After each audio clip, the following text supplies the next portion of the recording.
Classical Greece, cradle of the modern Western mind, fountain of democracy, philosophy, reason, and eternal myth.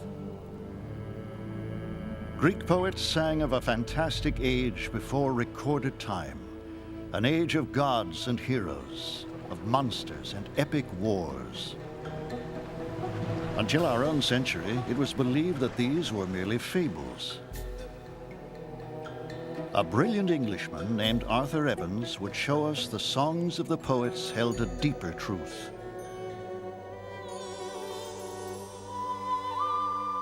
He would discover the Minoans, a dazzling civilization lost in time, builders of the mythic labyrinth, even the nation of lost Atlantis.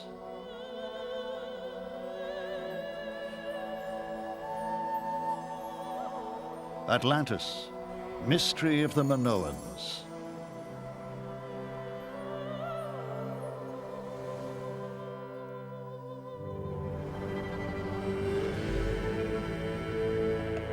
Late in the 19th century, historians maintain that the glory of classical Greece burst like a brilliant sun from prehistoric darkness. There is no evidence that any Western civilization preceded the rise of the Greeks 800 years before Christ. Arthur Evans will spend a lifetime pushing back the boundaries of history. Arthur Evans is born in 1851, an era of scientific revolution. His father, John, is a millionaire and pioneer archaeologist. The work of John Evans pushes the dawn of human civilization farther and farther back in time, a concept rejected by the Oxford academic elite. Now young Arthur Evans enters the fray.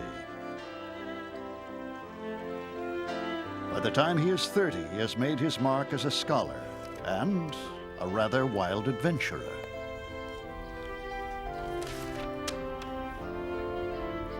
In 1882, the wandering Evans serves time in a Bosnian jail for supporting radicals trying to overthrow Austrian rule. Compared to such escapades, Oxford life bores him. He is anxious to set out on another great adventure, and recent discoveries in Greece give him the excuse he needs.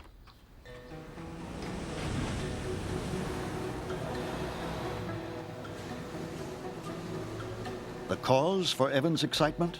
Incredible finds made by a German named Heinrich Schliemann. Schliemann has followed a trail nearly 3,000 years old. The trail of Homer, the great blind bard, whose masterwork was the Western world's first war story. The Iliad, the chronicle of the bloody Greek assault on the city-state of Troy to rescue the beautiful Helen.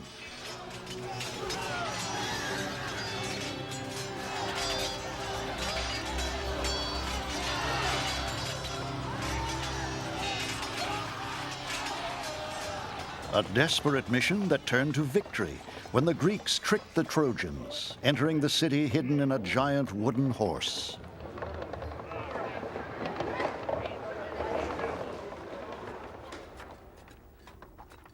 In 1873, Heinrich Schliemann, the Iliad in one hand and a shovel in the other, announces that he has found the ruins of ancient Troy in modern Turkey.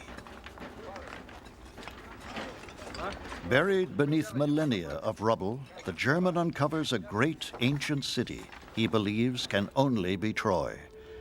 And as Schliemann's wife models a priceless headdress found in the ruins, he proclaims Helen of Troy reborn. At Troy, myth has been made real.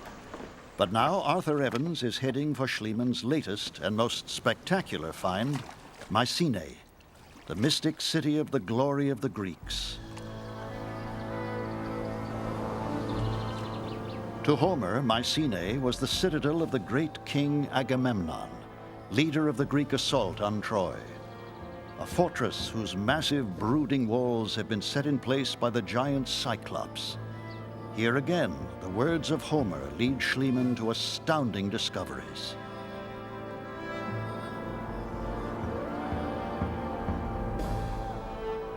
Tombs worthy of ancient nobles, the swords of Agamemnon's army, the gold of the royal court, and, Schliemann believes, the golden death mask of Agamemnon himself, a mighty king, according to legend, murdered by his own wife.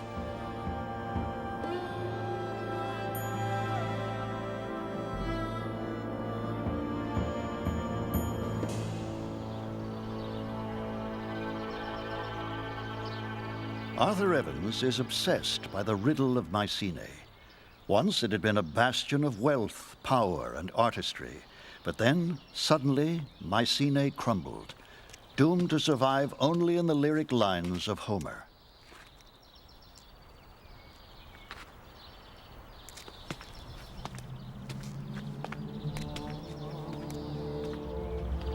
A fortress on Greek soil, yet so different from classical Greece. He wonders, who lived here?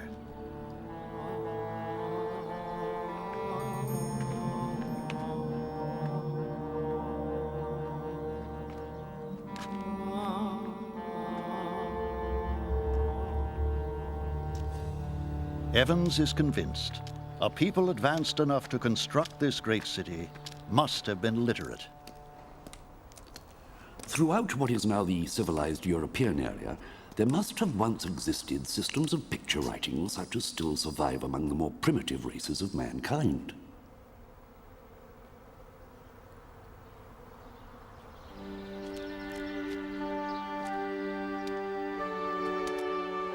It is the destiny of Arthur Evans to unravel the mystery.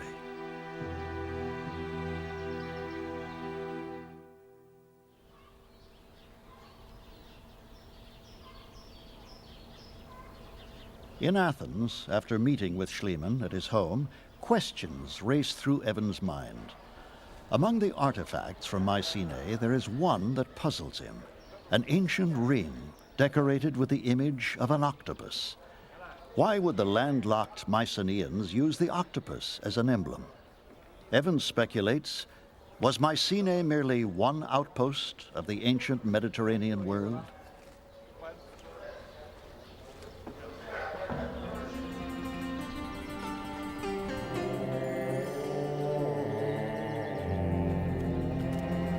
Evans has one clue.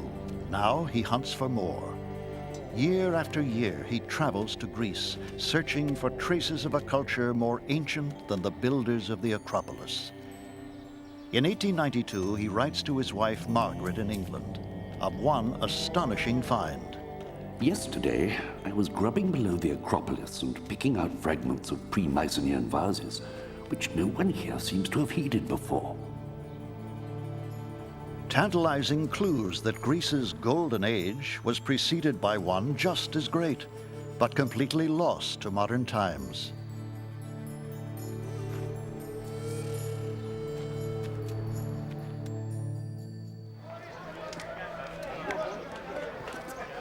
In Greek markets, Evans hunts for more pre-classical artifacts. He finds tiny engraved stones, similar in workmanship to the octopus ring from Mycenae. When he asks where these stones come from, not Mycenae, not the Greek mainland, but an obscure island 200 miles away, Crete.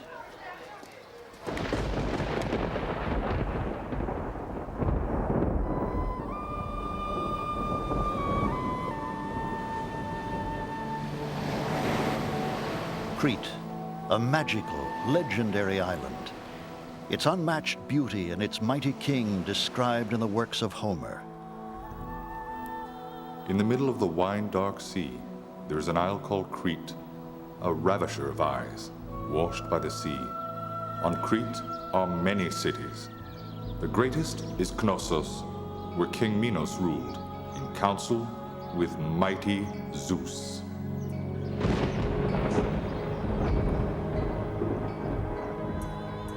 According to myth, Zeus, king of gods, disguised himself as a bull and ravished the mortal Europa.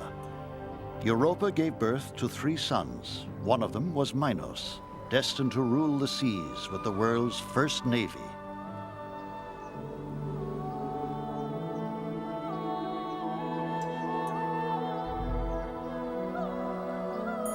Like the signet stones, the myth of Minos leads Arthur Evans south. On Crete, he will arrive at the intersection of myth and reality. He will enter the fantastic realm of Minos.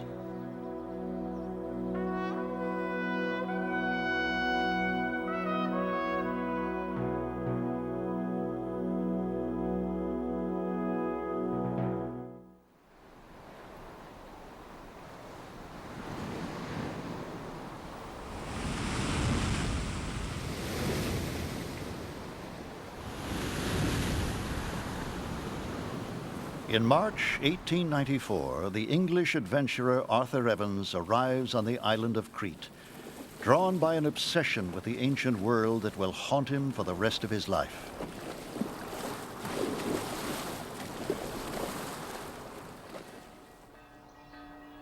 Crete is a backwater, torn apart by the conflict between the ruling Muslims and a Christian majority. On the surface, little evidence of the island's lost glory.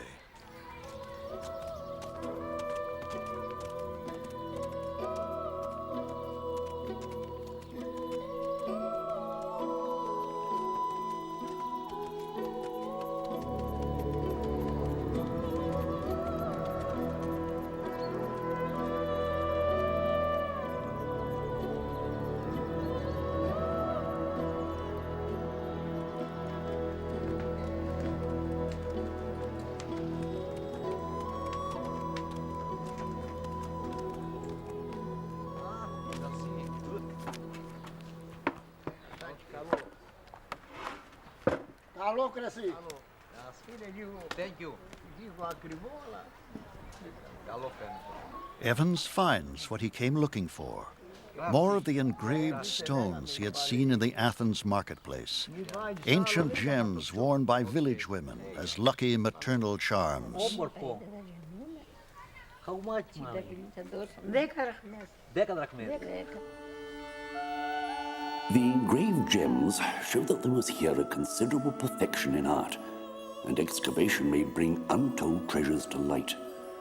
The golden age of Crete lies far beyond the limits of the historical period. Evans turns from adventure to archaeology, guided like Schliemann by Homer. His quest draws him to a grassy plain where, according to legend, there once stood a palace called Knossos. At Knossos itself, it was well known that there was an ancient site, and an important one. And the name Knossos is well known from mythology as one of the important cities, the most important city of Crete itself. So he arrived here with the intention of acquiring the land on the ancient site. Beneath this meadow, perhaps, lay the mythical lair of the ferocious Minotaur, half man, half bull, the bestial offspring of Minos's wife, Pasiphae. Such was the might of Minos that he could demand from Athens bloody tribute to the creature. 7 young men, 7 young maidens, torn apart to appease the wrath of King Minos, until brave Theseus entered the labyrinth and killed the beast within.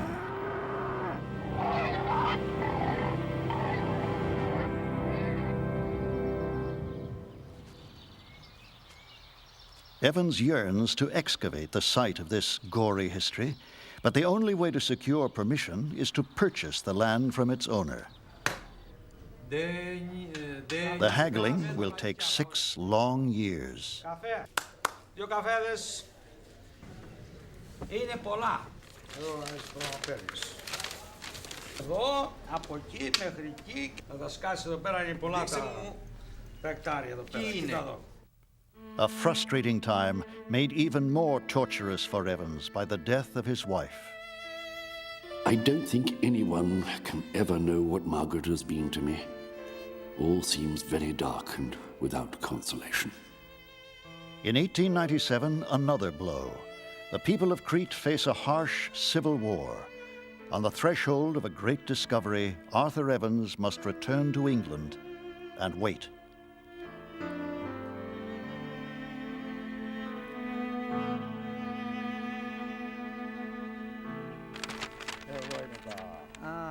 When the fighting ends, Crete is independent. Excavation is permitted, and the real estate bargaining finally continues. To his almost inexhaustible powers of obstruction, I can pay the highest tribute. However, after encountering obstacles and delays of every kind, I was able at the beginning of 1900 to purchase the whole.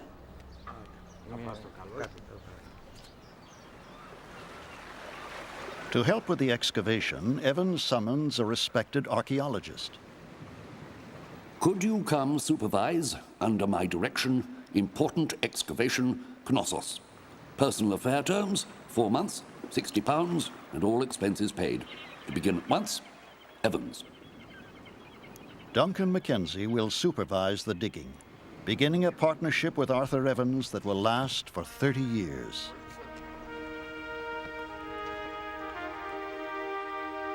To preserve harmony on the fractious island, Evans insists that his work crew contain both Christian and Muslim laborers.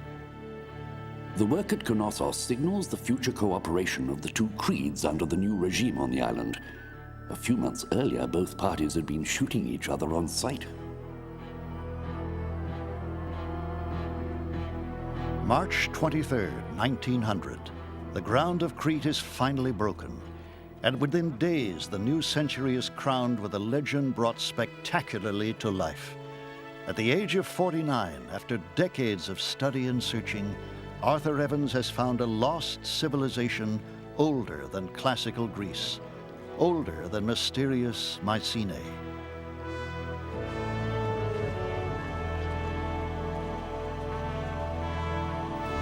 The extraordinary phenomenon, nothing Greek, nothing Roman. Nay, its great age goes well back to the pre-Mycenaean period.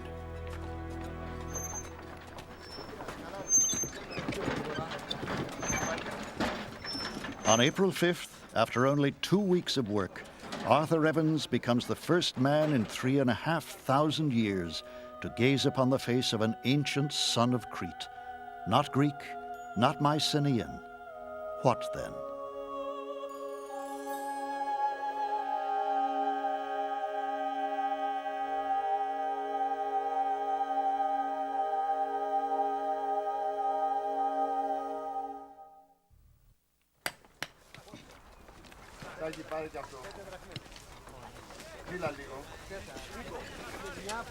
For 20 years, the English scholar Arthur Evans has searched for the historical origin of Greek myth. Now, on the island of Crete, he finds it. Walls and floors, pottery of an unknown style, the works of a mysterious civilization to be scrupulously examined by Duncan Mackenzie. Evans was extremely lucky when Mackenzie came with him to Knossos, because I don't think Evans really had a great deal of knowledge about the practicalities of field excavation and how one has to excavate carefully layer by layer in order to determine the chronology of what one is digging. And so Mackenzie's contribution to the excavations here at Knossos was absolutely crucial.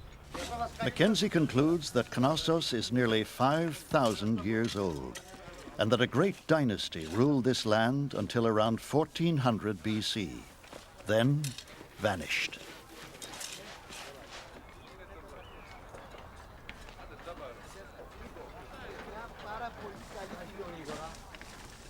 Evans names this lost world Minoan, after the legendary ruler of Crete, King Minos. He has discovered the royal palace of a forgotten empire.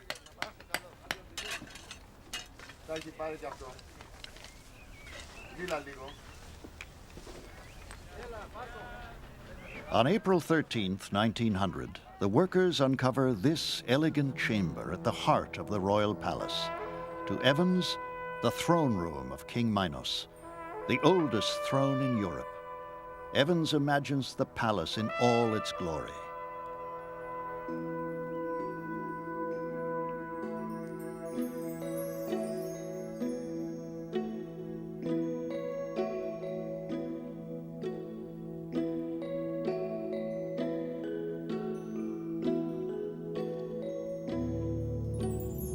Evans will spend the rest of his life in the pursuit and the resurrection of the glory of the Minoan world. Frescoes show a society of graceful noblewomen at leisure, of daring young men vaulting over the horns of mighty bulls. In these vivid paintings, Evans sees the legendary combat of Theseus and the Minotaur brought to life.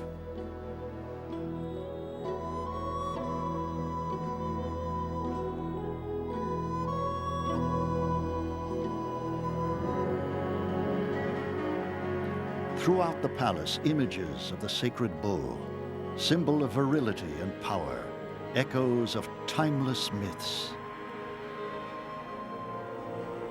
Myths of bulls and of the goddess of the snakes, a palace consecrated to faith and ritual.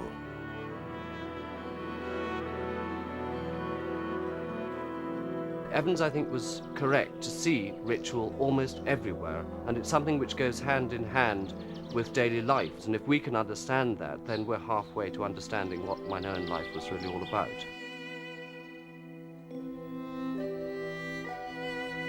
But Knossos was more than the temple of Minoan religion. It was their capital, command center of a great trading empire with links in Europe, Africa, and Asia. Evans finds huge warehouses of jars that once were filled with grain, honey, oil, and wine, thousands of gallons at a time. He wonders if these great sunken chambers also had a more ominous function. With what object were these walled pits constructed? It does not seem unreasonable to recognize in these deep-sunk walled chambers the dungeons of the palace. The longer chamber holding several prisoners, the smaller perhaps for solitary confinement. The groans of these Minoan dungeons may well have found an echo in the tale of Theseus. The sheer scale of Knossos is overwhelming. 1,400 rooms, far bigger than Buckingham Palace, sprawling over 6 acres. The Minoans even had running water and a system of sewage drains 1,500 years older than the famous Roman aqueducts. An engineering marvel of the ancient world. Conveniences not even enjoyed by some of Evans' English countrymen in 1900.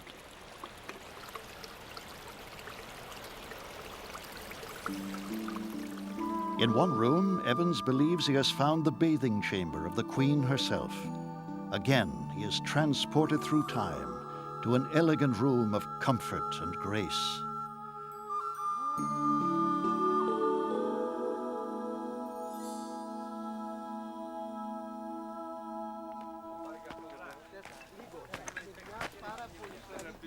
But to the Englishman, the most precious of the gifts of ancient Knossos is not its architecture. It is a series of tablets impressed with an unknown hieroglyphic text.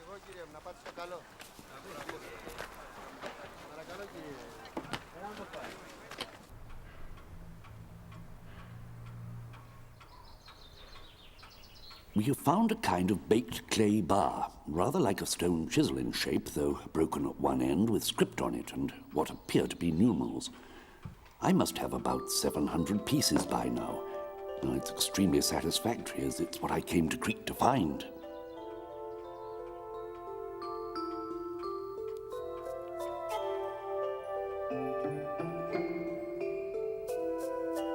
Evans identifies 2 types of script, which he calls Linear A and Linear B.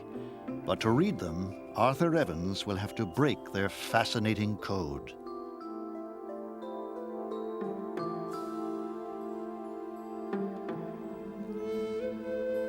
More and more, Evans is convinced that Knossos, not Mycenae, was the civilization that presaged classical Greece. A capital without defensive walls, a center of culture, comfort, and peace, entered by the oldest road in Europe. Then, the Minoans vanished. Their majestic palaces crumbled. Why? To find out, to fully excavate and study the ruins of Knossos, Arthur Evans will devote all his life and nearly all his vast fortune, hiring first 50 men, then 250.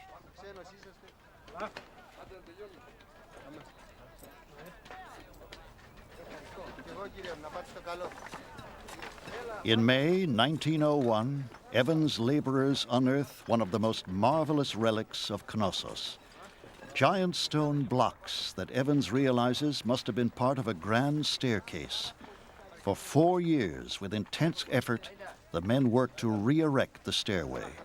4 stories high, the greatest architectural wonder of the Minoan world.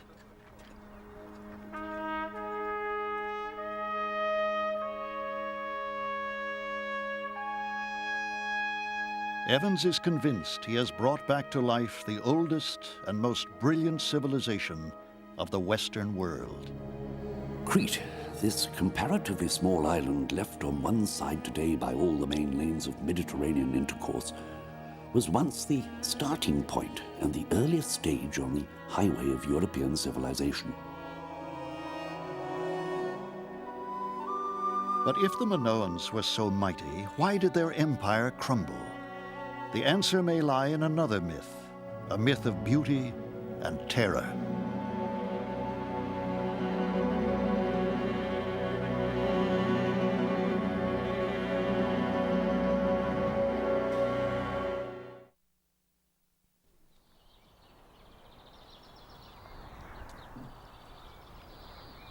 The Minoan world, unknown until the turn of the 20th century, has been unearthed on the island of Crete.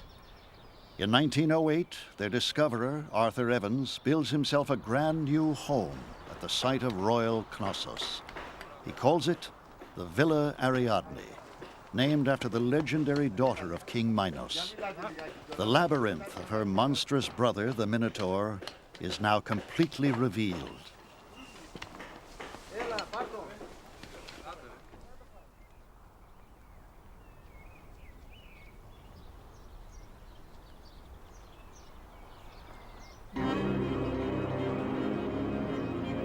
There can be little remaining doubt that this huge building with its maze of corridors and tortuous passages, its medley of small chambers, its long succession of magazines with their blind endings, was in fact the labyrinth for the Minotaur of grisly fame.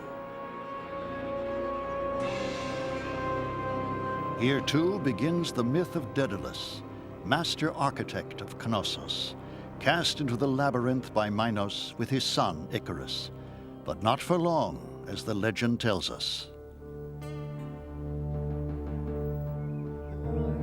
Daedalus fashioned wings from feathers and wax. He warned his son, "Do not fly too high, or the sun will melt the wings."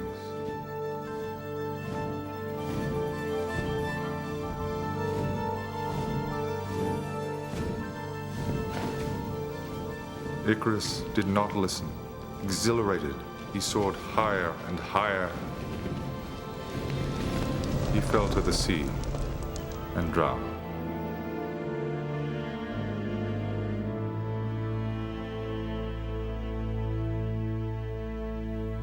Evans' discoveries amaze the world. He has found the solid stone basis of the most alluring of ancient myths. But, unknown to Evans, there is another legend to be tested at Knossos.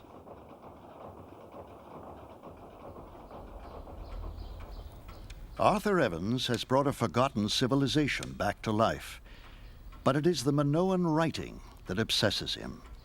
He will puzzle over this lost language for the rest of his life, but the tablets will never surrender their secrets to him. And he himself is about to be separated from his beloved Knossos for nearly 10 years. In the summer of 1914, gunfire in the streets of Sarajevo. An Austrian archduke is dead, and soon the Balkans, then all of Europe and the Mediterranean, are engulfed in the First World War.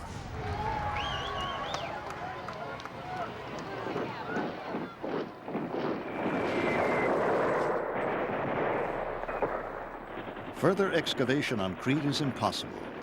Evans waits out the war in England. At its end, he negotiates on behalf of the fractious Balkan states and helps create a new country, Yugoslavia. The world is once again a peaceful place. Only then, in 1922, can he return to the land of Minos. By now, Sir Arthur Evans is in his 70s, knighted for his discoveries on the island of Crete.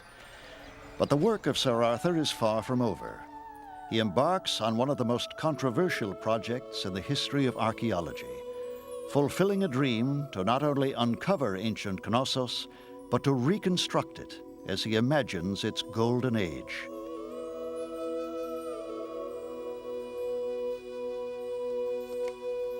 Duncan Mackenzie is assigned to oversee the restoration. He spent a great deal of time thinking about restoration, but this was only carried out in stages. In a sense, it was rather tentative at the beginning, partly because he wanted to know more about how it should be restored, but also because he really had to wait until reinforced concrete came into use in the 1920s, and it was then that he went rather wild over the restoration.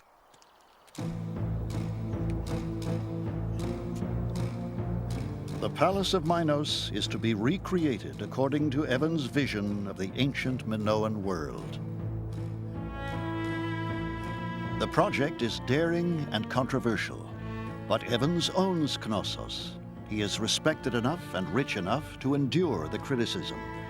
Working sometimes from the archaeological evidence and sometimes from his own imagination, he wants visitors to see Knossos as it was, millennia ago.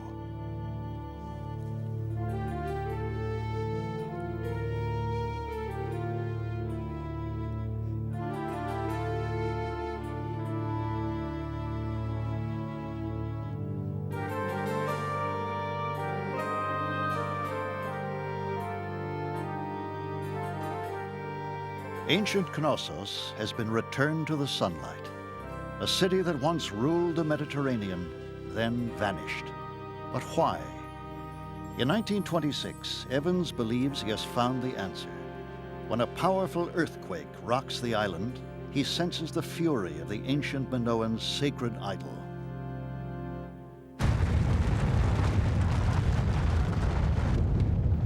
A dull sound rose from the ground like the muffled roar of an angry bull.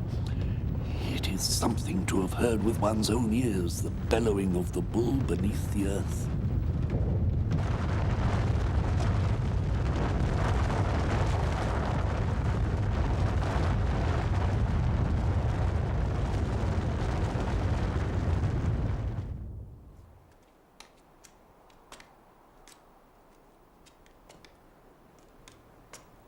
The restorations survive the quake, and Evans is convinced.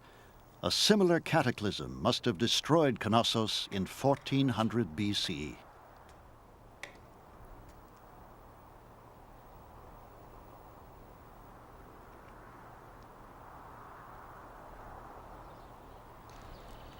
For Evans, one mystery has been solved, but the other, the Minoan tablets, still escapes him. After 30 years of struggling, Arthur Evans has not been able to hear the voices of the silent past.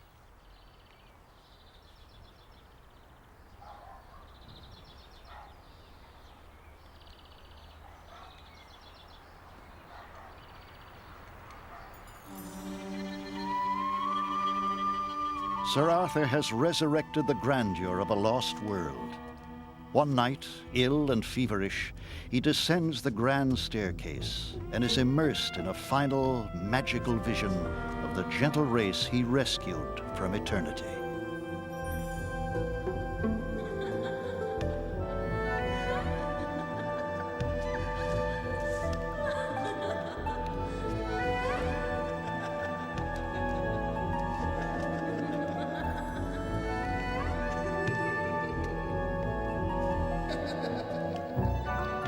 Tempted in the warm moonlight to look down the staircase well, the whole place seemed to awake to life and movement. Such was the force of the illusion. The priest-king, with his plumed crown, great ladies tightly girdled, flounced and corseted, long-strolled priests, and after them a retinue of elegant and sinewy youths, as if the cupbearer and his fellows had stepped down from the walls, passed and repassed on the flights below.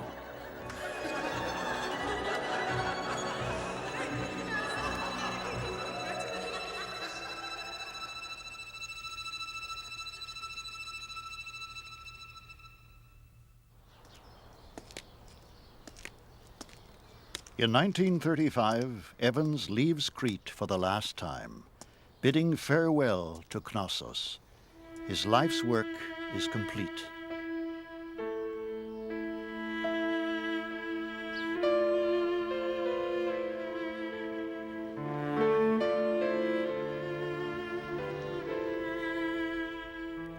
Sir Arthur dies 6 years later, defiant, controversial, indomitable to the last. Evans had taken scraps of pottery and shreds of myth and uncovered a regal empire. But one secret, the secret of the empire's collapse, remains embedded in the most alluring legend of all, the fable of lost Atlantis.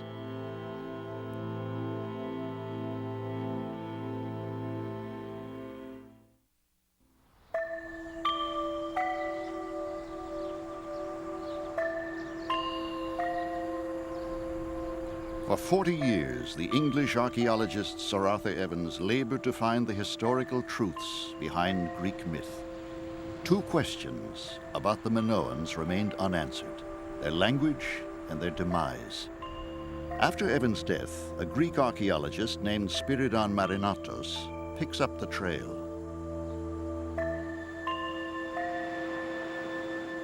Marinatos gets his first clue in 1932. He digs at a site called Knossos on the north coast of Crete, a town described by the blind poet Homer as the port of royal Knossos. We're at the site of Knossos in the center of the north coast of Crete, where Marinatos excavated this marvelous Minoan villa, which has been nicknamed the Villa of the Lilies after the frescoes which were found inside the villa. At one part of the site he found great cut blocks which had been shifted out of place, which he attributed to a tsunami or tidal wave.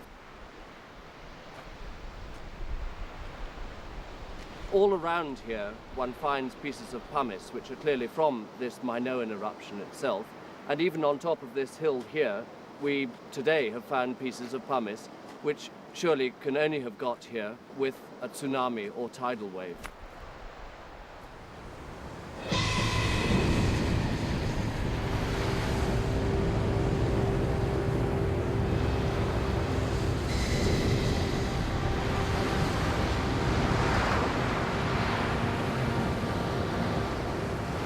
What could have set off such a deadly wave? The answer dawns on Marinatos. 75 miles north of Crete, an island called Santorini. An island that was rocked by an ancient cataclysm hundreds of times more powerful than a hydrogen bomb.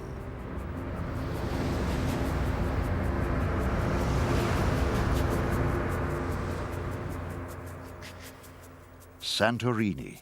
A stark, volcanic landscape whose sheer cliffs are all that remain after a fiery catastrophe that ripped out the heart of the island.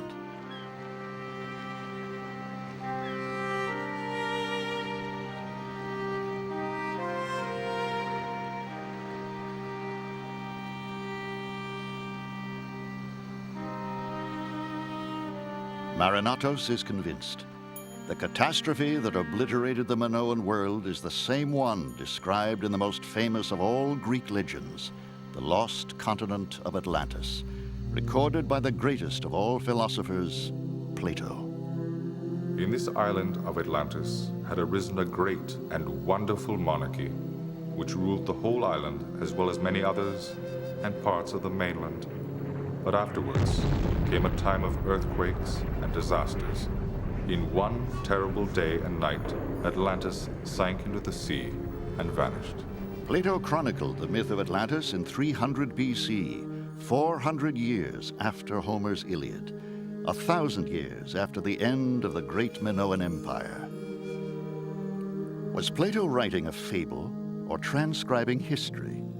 Marinatos believes the legend is a distorted memory of the destruction which befell Crete and Santorini.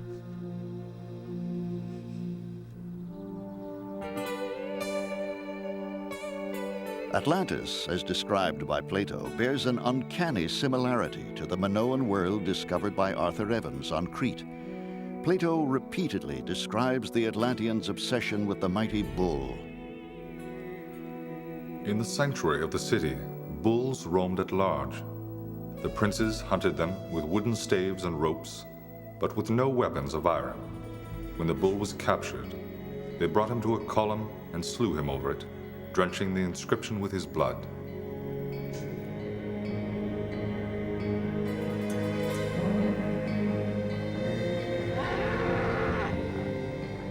Plato describes the geography of the island, again resembling Crete. The whole country was said to be surrounded by mountains which descended toward the sea. The mountains were celebrated for their beauty.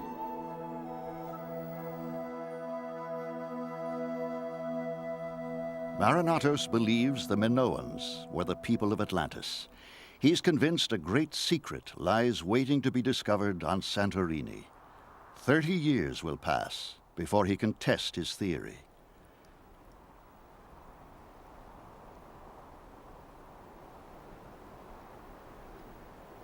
In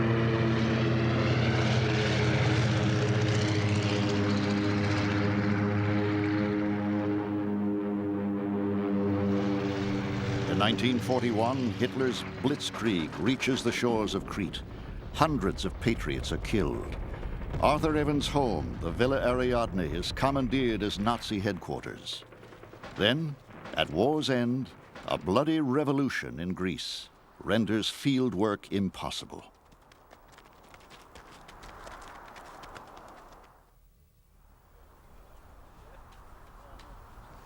Not until 1967 can Marinatos finally dig on Santorini. The site is a barren field and a low-lying part of the island that might have escaped the worst of the eruption. Almost immediately, Marinatos workers discover structures that are unmistakably Minoan.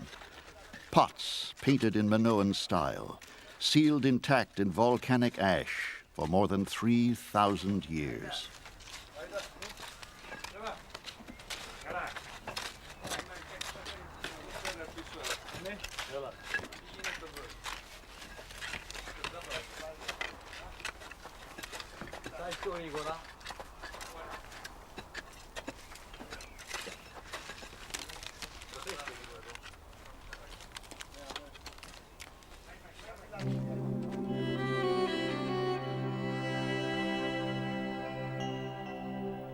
The Minoan houses of Santorini are virtually intact, some of them 2 stories tall. Frescoes have been perfectly preserved, vivid with the artistry of a vanished people. Among the most famous, the fishing boy.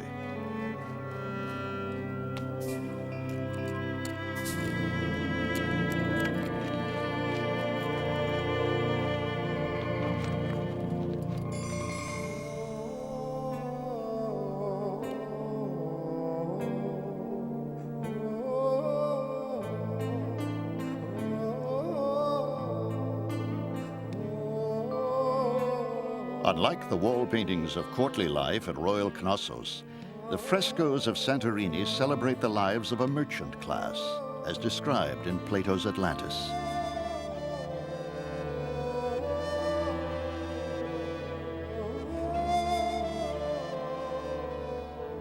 The charming art of this ancient village reflects the dreams of a people tied to the sea, a nation of sailors and traders, again matching Plato's account of the seafaring Atlanteans.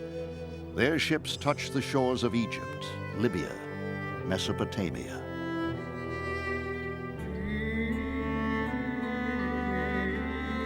Scenes of pastoral tranquility, of commerce and combat. A gentle life, suddenly shattered by the most destructive volcanic eruption in recorded history.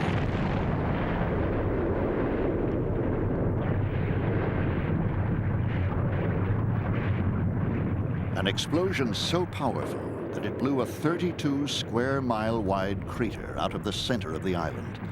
So fearsome that rock and ash were blasted hundreds of miles away.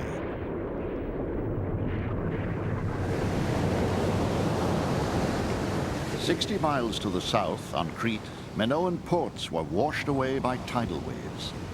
Inland, ash rained down on Knossos. Crops failed. Trade ceased. The empire was staggered.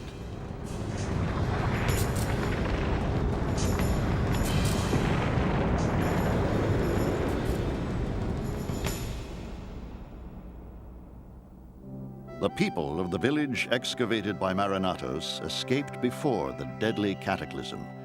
No skeletons are found, but archaeologists believe that elsewhere on Santorini, other Minoan towns lie sealed in volcanic ash. Somewhere, the bones of Santorini's Minoan victims remain to be found, huddled together in terror as their world blew apart.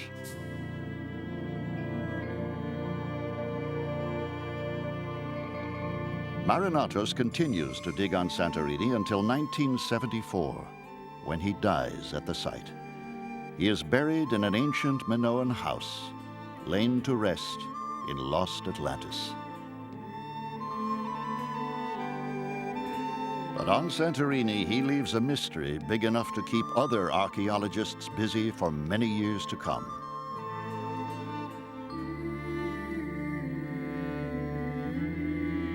On the shores of the eternal Mediterranean, mighty civilizations rose and fell, conquered, then disappeared. They left their artistry to delight us and their myths to haunt our dreams.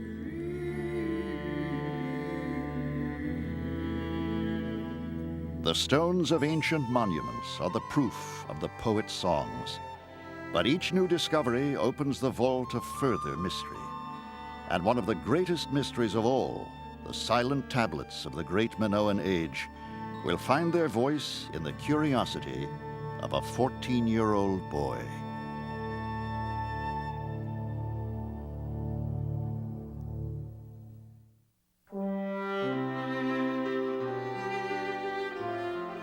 For decades, the English scholar Arthur Evans attempted to decipher two forms of written script from the palace of Knossos on the island of Crete. He never succeeded. But in 1936, when he was 85 years old, Evans lectured to an audience of school children on the undeciphered Minoan scripts he called Linear A and Linear B.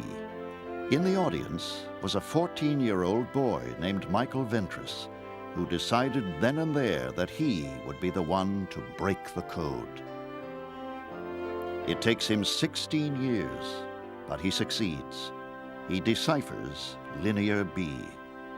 During the last few weeks, I've suddenly come to the conclusion that the Knossos and Pylos tablets must, after all, be written in Greek, a difficult and archaic Greek, seeing that it's 500 years older than Homer, and written in a rather abbreviated form, but Greek nevertheless. Ventris has pushed back the dawn of the West by 1,000 years.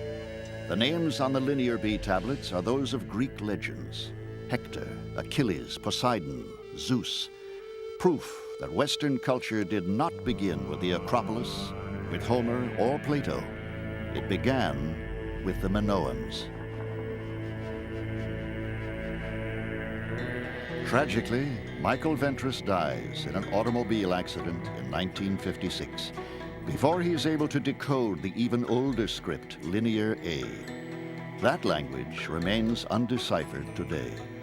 A puzzle passed down through 4,000 years to challenge those who seek to peel back the curtains of the ages.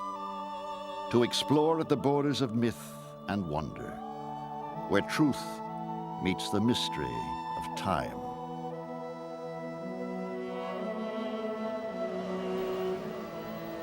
In the middle of the wine-dark sea, there is an isle called Crete, a ravisher of eyes, washed by the sea.